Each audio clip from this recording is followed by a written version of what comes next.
मैं श्री प्रकाश आज आपके समक्ष संगीत के महत्व के बारे में बतलाना चाहता हूँ। संगीत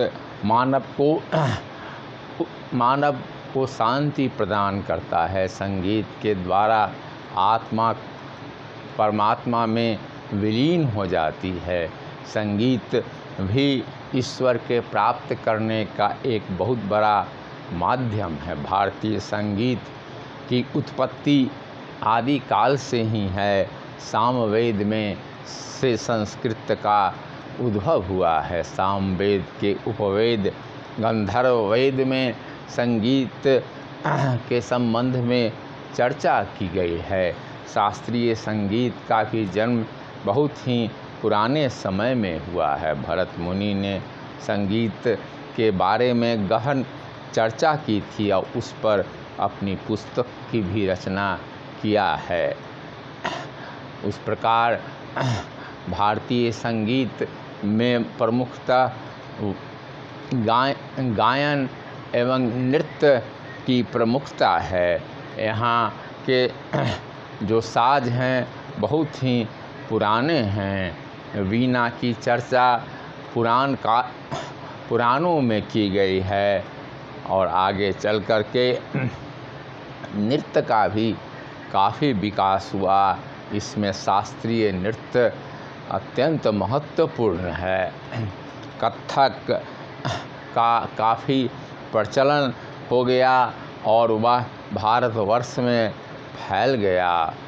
आगे चल कर के मध्यकाल में मुस्लिम बादशाहों के दरबार में भी भारतीय संगीत का विकास हुआ। तानसेन और बैजू बाबरा अकबर के दरबार के प्रमुख संगीतकार थे। ऐसा कहा जाता है कि तानसेन जब गाते थे तो दीपक जल जाया करता था और वर्षा होने लगती थी। भारतीय संगीत की जो पद्धति है वह काफ़ी शास्त्रीय है। इसमें विभिन्न विधाओं की चर्चा की गई है। हर वक्त का अलग अलग राग का निर्माण किया गया। बाद में भारतीय संगीत में बहुत सारी विधाएं आ गई, जिसमें गज़ल, भजन इत्यादि प्रमुख है। कव्वाली का भी उद्भव हो गया।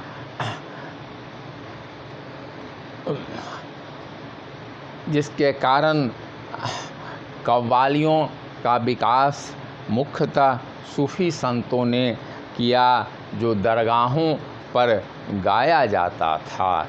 गज़ल का जन्म भी भारतीय संगीत के अंतर्गत हुआ। भजन के द्वारा ईश्वर को रिझाने का प्रयास किया जाता था। मीराबाई के भजन आज भी भारतवर्ष में काफ़ी लोकप्रिय हैं।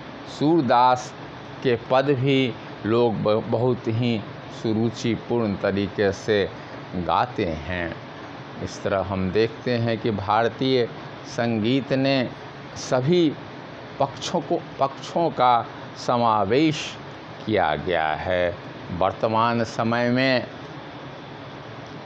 फिल्मी संगीत का काफ़ी महत्व हो गया है। फिल्मी संगीत के अंतर्गत विभिन्न प्रकार के गीत गाए जाते हैं। इसके अंतर्गत भजन, गज़ल, कव्वाली, सुगम संगीत इत्यादि सभी शामिल हैं। आधुनिक फिल्मी गायकी में लता मंगेशकर, आशा भोसले, सुमन कल्याणपुर, मोहम्मद रफ़ी, तलक महमूद, हेमंत कुमार इत्यादि का प्रमुख योगदान है। शास्त्रीय संगीत में बिस्मिल्ला खां ने महत्वपूर्ण भूमिका अदा किया है। बिस्मिल्लाह खां का शहनाई पूरे विश्व में मान्यता प्राप्त है और उसकी शोहरत पूरी दुनिया में है। उसी प्रकार पंडित जसराज के भजन विभिन्न देशों में सुने जाते हैं और जसराज ने जो भजन गाया है उसकी गूंज देश के हर संगीत प्रेमी के घर में है। इस तरह से भारतीय संगीत ने अपनी पहुंच चारों ओर फैलाई है। ओंकारनाथ ठाकुर ने शास्त्रीय संगीत को महत्व प्रदान किया। बड़े गुलाम अली खान ने भी शास्त्रीय संगीत में एक नई दिशा प्रदान की। आज संगीत का महत्व काफ़ी बढ़ गया है। संगीत का उपयोग चिकित्सा क्षेत्र में भी किया जाता है। बीमार व्यक्तियों को म्यूजिक थेरेपी के द्वारा स्वस्थ करने की शुरुआत हो चुकी है। आज जब सारा संसार हिंसा और द्वेषपूर्ण वातावरण से भरा हुआ है, ऐसे समय में मनुष्य को मानसिक शांति प्रदान करने में संगीत की अहम भूमिका है।